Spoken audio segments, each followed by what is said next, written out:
Hugh Hewitt has been standing by, watching and listening along with us, a frequent contributor along the way in the campaign season. Hugh, your takeaway. Well, I heard Andrea Mitchell, Brian, say melancholy. You began your after press conference comments by saying you thought battle fatigue. I think the president's exhausted. And I also think his first response to the question about Syria and did he feel responsibility was a meandering away from it. He said the world will not forget and the world will not be fooled.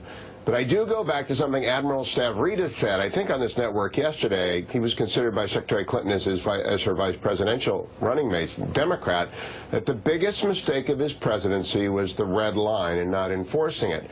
So when he threatens the response that Hans just talked about, you have to wonder, why would the Russians be afraid? He threatened enormous consequences if Assad uses chemical weapons. None followed. Aleppo is silent today. It's a graveyard.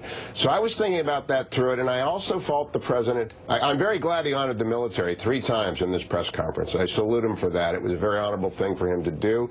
I think presidents get very appreciative of the military towards the end of their time in office, even as they are throughout. But he was asked directly, did the Russian hack affect the election outcome?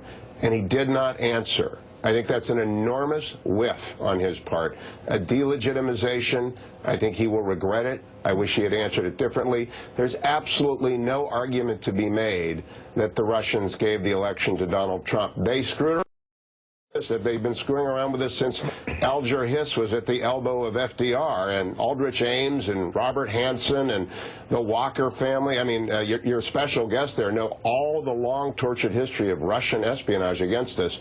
But the president ought to have teed that one up like he'll be teeing it up in Hawaii. Hugh Hewitt, thanks for sending people to Wikipedia for Alger Hiss. Malcolm Nance, is there a